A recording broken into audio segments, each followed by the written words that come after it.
Warahmatullahi wabarakatuh. Waalaikumsalam warahmatullahi wabarakatuh. Selamat pagi dan salam sejahtera bagi kita sekalian. Om Swastiastu, Namo Buddhaya, salam kebajikan, baik. Baik adik-adik sekalian, pertama-tama marilah kita sebelum mulai pelajaran kita harus selalu memanjatkan puja dan puji syukur dari Allah SWT, karena sampai pagi ini kita masih diberi kesehatan, masih diberi kesempatan, masih diberi taufik dan inayah sehingga kita bisa bertemu dalam suasana yang berbeda bersama. Untuk itu kita syukuri bahwa kita masih diberi situasi yang seperti ini. Banyak teman-teman kita yang sakit di rumah sakit dan sebagainya.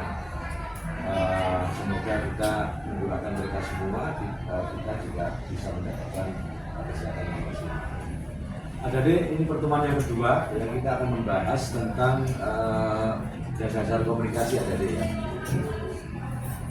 Seperti yang kita jelaskan kemarin bahwa komunikasi itu merupakan yang sangat penting ya, sangat perlu sekali dalam kehidupan manusia. Baik, karena manusia sejak lahir sampai meninggal itu nanti pasti akan berkomunikasi. Jadi, komunikasi baik secara personal maupun interpersonal.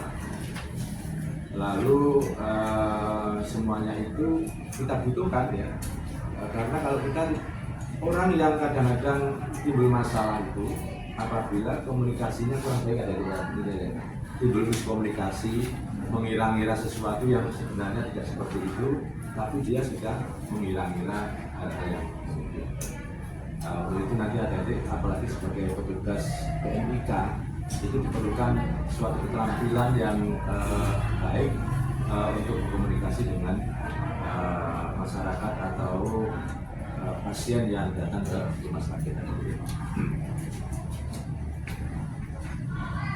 Jadi seperti yang kemarin ada bahwa komunikasi itu apa sih sebenarnya, ini saya ulangi lagi saja ya. Jadi komunikasi adalah proses penyampaian gagasan, harapan dan pesan yang disampaikan melalui lambang tertentu, yaitu mengandung arti dilakukan oleh penyampaian pesan ditujukan kepada penerima pesan. Komunikasi adalah suatu usaha untuk mengatakan kesamaan. Jadi adik-adik kan kemarin sudah jelaskan bahwa komunikasi itu faktornya atau komponennya ada 4 adik ya. Yang pertama adalah komunikator kita, yang kedua Pak Anies ini, adik-adik ini sebagai komunikasi ya, jadi komunikator Pak Anies ini.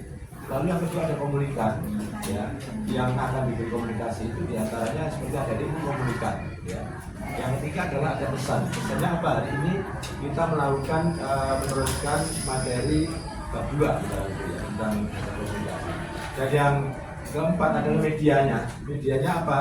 Kita pembelajaran pakai luring, lalu dan tentunya itu nanti bisa digunakan untuk kehidupan atau keberlanjutan. Karena memang kompetensi daripada PMIK ini diantaranya adalah berkomunikasi yang efektif juga tadi.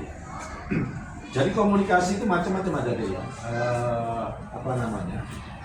Kalau kita melakukan komunikasi itu ada yang komunikasi terarah dan sebagainya, kita akan bahas di gambar selanjutnya. Lalu unsur-unsur komunikasi itu apa ada deh ya? Unsurnya yang pertama adalah sumber ya. Sumbernya apa ya? Kalau sekarang kita ini untuk berkomunikasi karena ini ada materi komunikasi, sumbernya adalah kurikulum dari RMIK tadi itu yang pertemuannya kita lakukan nanti antara 1 sampai dengan 3 ya. Itu apa? Yang pertama penampilan. Jadi adik-adik kalau berkomunikasi dengan orang, penampilannya itu harus smart adik-adik ya. Yang rapi, kalau misalkan ini ya, terus lagi pula nanti senyum adik-adik gitu ya, jangan cemberut, jangan marah dan sebagainya gitu ya. Kalau kita harus care, harus simpati dengan orang, apalagi ada nanti berhubungan dengan pasien ya. Dan kadang-kadang pasien itu juga ada yang sudah tahu cara prosedurnya dan ada yang belum tahu prosedurnya. Tentunya kalau yang sudah tahu prosedur mudah, jadi tinggal pasien baru datang, misalnya pasien datang, pasien lama tinggal mengentry di elektronik record ya, elektronik seperti itu atau di SIM-nya rumah sakit. Nanti dia akan kalau ke poli mana, tentunya dia itu nanti akan diambil rekam medisnya yang sudah ada di filing itu tadi ya, di penyimpanan. Tapi kalau pasien baru, ya kayak pasien baru yang misalkan tidak bisa, ada yang harus menjelaskan, mungkin dia tidak punya KTP atau KTP-nya ketinggalan, atau misalkan juga ada orang itu yang rujukannya ketinggalan gitu ada ya. Jadi ada harus sabar menjelaskan, tidak boleh orangnya itu diberikan sesuatu jas yang akhirnya orangnya akan mempengaruhi citra daripada pelayanan rumah sakit atau klinik yang ada di negara Indonesia. Yang kedua, seorang komunikator itu nggak bisa menguasai masalah ya. Tentunya seperti saya itu sebagai pengampu mata kuliah komunikasi itu sudah lancar adik ya, sudah tahu yang akan diberikan adik bagaimana, lalu nanti penguasaan di ruangan itu bagaimana. Ini yang memberikan informasi pada adik untuk mengikuti pelajaran mata kuliah komunikasi, dasar komunikasi itu menginformasikan. Nanti tentang hasilnya adik akan bisa menerima sendiri. Yang kedua, persuasif. Penyampaian pesan yang bersifat memaksa dengan menggunakan sanksi-sanksi apabila tidak dilaksanakan. Tadi Pak Anies juga sudah melakukan itu kan. Adik-adik kalau adik telat, salah satu aku nggak ngajar, nggak mau ngajar, itu kan itu koersi pada adik. Memaksa adik harus hadir di sini. Jadi sama-sama satu rasa ya untuk tingkat satu ini supaya adik nanti bisa untuk menerima pesan-pesan dari Pak Anies ya, seperti itu ya, sebagai pengajar pengampu.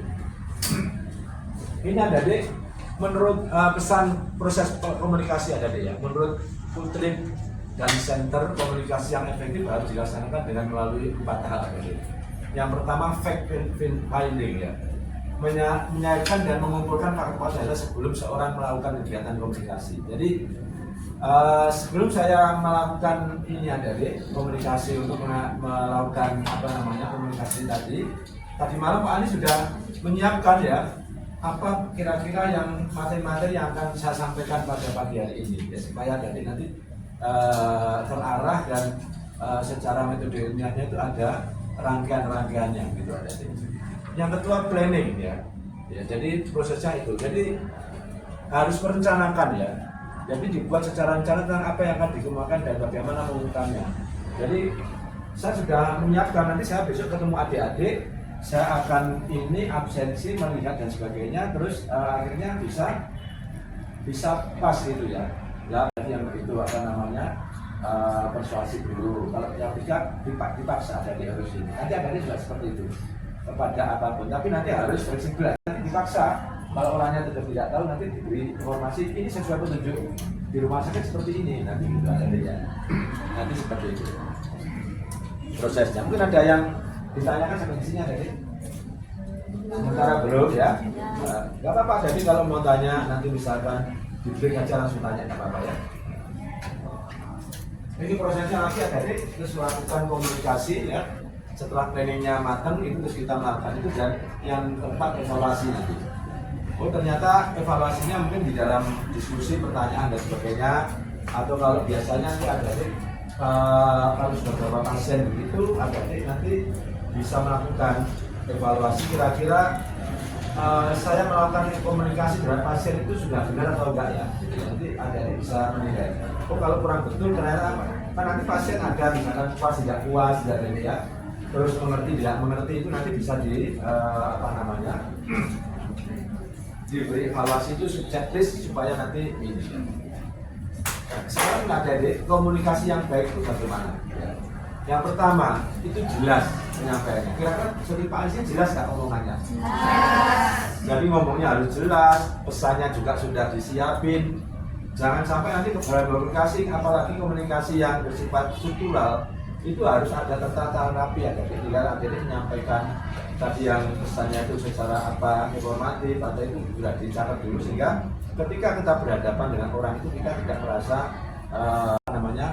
berkonsultasi kepada Pak Anies tentang komunikasi. Dia bilang, Pak, saya itu sarjana S1, lalu saya itu sekarang di bidangnya kerja saya itu TO gitu ya.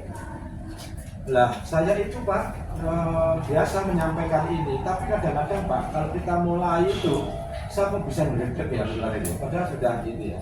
Terus saya cari fakta-fakta dan sebagainya, ternyata banyak nih faktornya ya, di antara mungkin lingkungan dan sebagainya. Tapi kalau Pak Anies dari praktek psikologi klinis itu, saya lihat ternyata dia mengalami trauma masa lalu ketika dia itu pernah dibentak orang tuanya, pernah di ini gitu ya. Dan nanti masalah-masalah seperti itu artinya bisa mempengaruhi dia sampai dewasanya. Ya. Karena menurut dari perkembangan itu ada bahwa perkembangan manusia itu yang berusia itu antara 0 sampai 7 tahun, bahkan masa anak-anak. Ya. Ketika di dalam masa-masa itu dia terjadi sesuatu masalah-masalah yang menyebabkan dia trauma, itu akan dibawa sampai dewasa. Ya. Nah, itu nanti ada kalau yang misalkan yang seperti itu mengalami seperti itu, nanti boleh konsultasi dengan Pak Anies ya untuk bisa menyelesaikannya. Gratis untuk mahasiswa rehabilitasi ya. Boleh. Ya. Apalagi yang perempuan itu biasanya pasien-pasien banyak yang wanita ya. Kenapa ya Pak? Tapi ada yang minggu yang lalu banyak laki-laki. Kenapa ya wanita kok sering berkonsultasi seperti itu ya? Gak, apa mungkin agak lemah dari ya dalam komunikasinya. Ya. Kita lanjutkan adik-adik, komunikasi yang kedua yang ada dua arah ya seperti ini ya. Tapi adik-adik nanti kalau ditugaskan oleh rumah sakit kan biasanya ada promotif adik-adik ya. Di rumah sakit itu kegiatan ada, atau di puskesmas adik-adik itu ada kegiatan promotif, preventif, lalu kuratif dan rehabilitatif. Ada 4 ya adik-adik ya kegiatan komunikasi di puskesmas itu ya. Kalau promotif itu biasanya memberikan ceramah-ceramah supaya ya contohnya di suatu desa atau di suatu wilayah puskesmas terjadi banyak demam berdarah gitu ya. Nah sebelum demam berdarah terjadi ini, itu dari pihaknya puskesmas itu berkomunikasi terhadap masyarakat, menjelaskan promosi kesehatan bagaimana masyarakat itu hidup sehat supaya tidak kena demam berdarah. Nah nanti itu selanjutnya preventif pada juga penyuluhan. Kalau di dalam benar-benar itu ada 5K itu jadi ya, menutup lubang apa itu yang air mengalir itu ya, harus mengalir dan sebagainya itu ya. Nah, seperti itu namanya preventif untuk memberikan ceramah-ceramah kepada masyarakat ya. Terus yang ketiga, kalau sudah sakit adik-adik harus kuratif, diobatin adik-adik ya, mungkin trombositnya turun dan sebagainya, itu diobatin supaya orangnya ini yang terakhir sudah sembuh, namanya rehabilitatif ya. Dipantau desa itu sudah menggeranya itu sudah kira-kira bagaimana itu dan sebagainya, itu nanti akan seperti itu ada ya. Terus yang ketiga ada tidak ada pengurangan pesan antara yang diberikan yang diterima. Jadi pesannya sudah ada seperti ini, cuma menjelaskannya tadi itu harus sesuai dengan yang akan diberikan ya. Jangan dikurangi, jangan ditambah-tambah, boleh asalkan materinya masih di dalam koridor itu ya. Dari Pak Anies tadi menambahkan sesuatu contoh, misalkan kalau di masyarakat banyak yang konsul itu untuk selingan adik biar paham dan adik bisa tidak bosan. Nanti harus ada mungkin juk-juk itu seperti itu ya, supaya bisa ketahuan dengan baik dan sebagainya itu adik. Sekarang komunikasi adik ya, itu juga ada macam-macamnya adik. Komunikasi yang pertama adalah komunikasi verbal. Jadi kalau Pak Anies begini, itu komunikasinya itu verbal adik ya, melakukan ngomong ya, menyampaikan sesuatu yang menjadi target apa namanya tadi evaluasi atau hasilnya itu apa ya. Jadi kontak badan, misalkan kalau nanti adik-adik ini maksudnya begini, bukan kontak badan yang dalam arti yang negatif adik ya. Kalau adik-adik nanti datang ke ada pasien datang misalnya adik ya, tapi sekarang kan dikocok-kocok gitu. Misalkan nanti tidak ada salaman, karena apa? Supaya menimbulkan orang tuanya. Itu kan nggak langsung ngomong-ngomong tadi ya, kan duduk dulu. Mungkin kalau yang perempuan itu biarin pura-pura dibuatkan makan terus nyium-nyium orang tuanya itu ya. Terus itu ya akhirnya kan nanti kalau mesti ada perlunya ini anak saya ini, ternyata orang tuanya itu baru ngomong tuh saya ini minta salunya deh, kalau saya tuanya gitu ya. Jadi kasih nanti kalau sudah kontak sekali. Terus proximitis, kursi terpisah. Nanti kalau ini ya, supaya ini kan ada batasnya misalnya gitu ya. Ini seseorang mendominasi dan mengendalikan pertemuan. Jadi supaya nanti tidak ada kecuali dia itu sebagai penceramah, jadi itu bisa harus mengendalikan memang ya. Seluruh Pak Anies ini harus mengendalikan adat ya. Tapi nanti kalau dalam konteks itu wawancara atau apa dan sebagainya nanti tidak seperti itu ya. Terus tingkat umumnya komunikasi lebih nyaman bila orang memiliki tingkat yang sama. Jadi contohnya kalau adik komunikasi yang nyaman itu kan adik dengan temennya gitu ya. Adik agak lebih tua, atau gak nyaman adik dengan dosen itu adik juga malah tidak nyaman ya.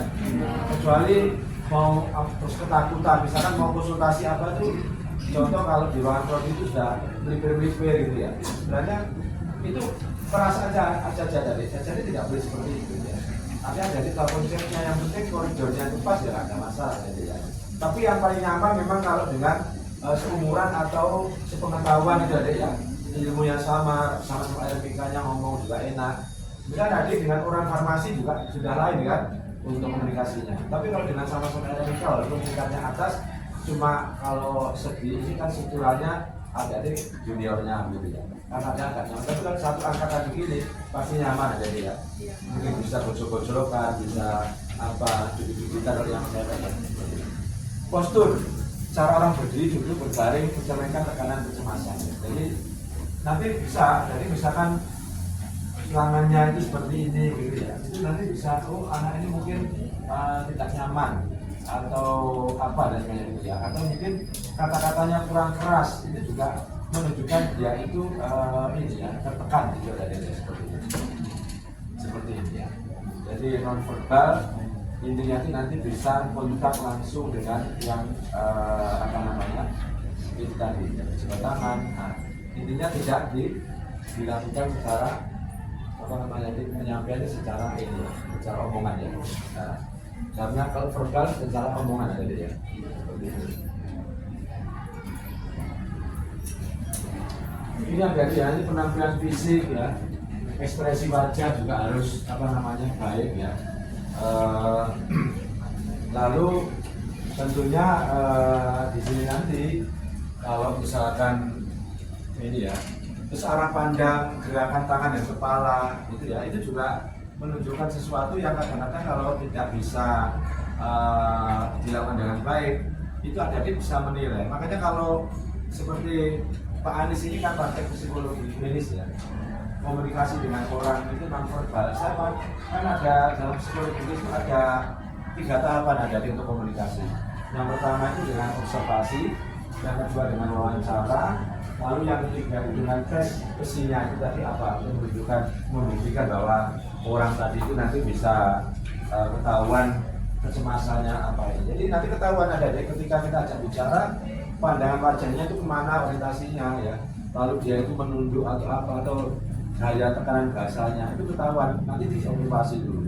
Terus ketika ditanya ternyata oh dia itu observasinya pandangannya ini, dia tidak tenang, dia apa dan sebagainya. Lalu nanti ada lagi dia bicaranya bagaimana, lalu nanti kita cocokkan ini, sehingga nanti sebagai seorang konselor itu bisa menyampaikan dengan sebaik-baiknya apa yang perlu disampaikan. Adik-adik nanti juga seperti itu pasti bisa juga akan meningkat sebagai PMIK juga nanti kalau baik itu akan ditingkatkan menjadi apa komunikator yang ada di rumah sakit itu ada di mungkin sebagai apa namanya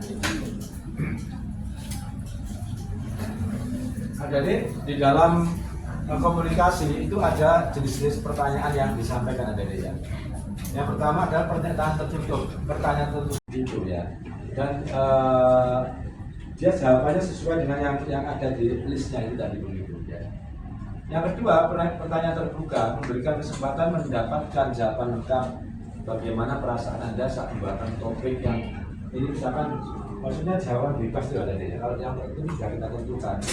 Contohnya nanti misalkan ada itu penelitian itu sudah dijelaskan apakah Anda sekarang sedang merasa tidak enak badan, ya tidak. Nah itu tertutupnya seperti itu. Tidak boleh terus menerangkan. Nah ini kalau terbuka itu dijelaskan apakah Anda hari ini tidak sehat, coba jelaskan kenapa kau tidak sehat gitu ya. Itu dia menjelaskan ini menguraikan apa yang dilakukan seperti itu. Bedanya paham ada dikit? Baik. Ada kalau pertanyaan biasanya biasa saja ya. Itu menunjukkan siapa yang diinginkan penanya, tentu saja Anda tidak akan melakukan bukan. Misalkan ya ditanya, misalkan saya tadi itu di rumah terjadi seperti ini. Oke, sekarang saya tanya misalnya gitu ya. Terus biasa gini, supaya itu nanti kita dapat jawaban yang lebih detail itu, biar kita kadang-kadang menanya, tentunya Anda tidak akan melakukan seperti itu, bukan? Gitu ya. Oh bukan, misalnya dia. Nanti kan dia menjawab, oh enggak begitu Pak, menjelaskan seperti itu. Jadi pertanyaan-pertanyaan bias itu contohnya yang seperti ini. Lalu ada pertanyaan ganda, berisi lebih dari satu pertanyaan. Apakah Anda tahu yang Anda lakukan atau Anda ingin menjelaskan kepada saya? Nanti ya tidak, terus apa yang ingin dilakukan seperti ini. Ini contoh-contoh pertanyaan di dalam komunikasi aja tadi ya.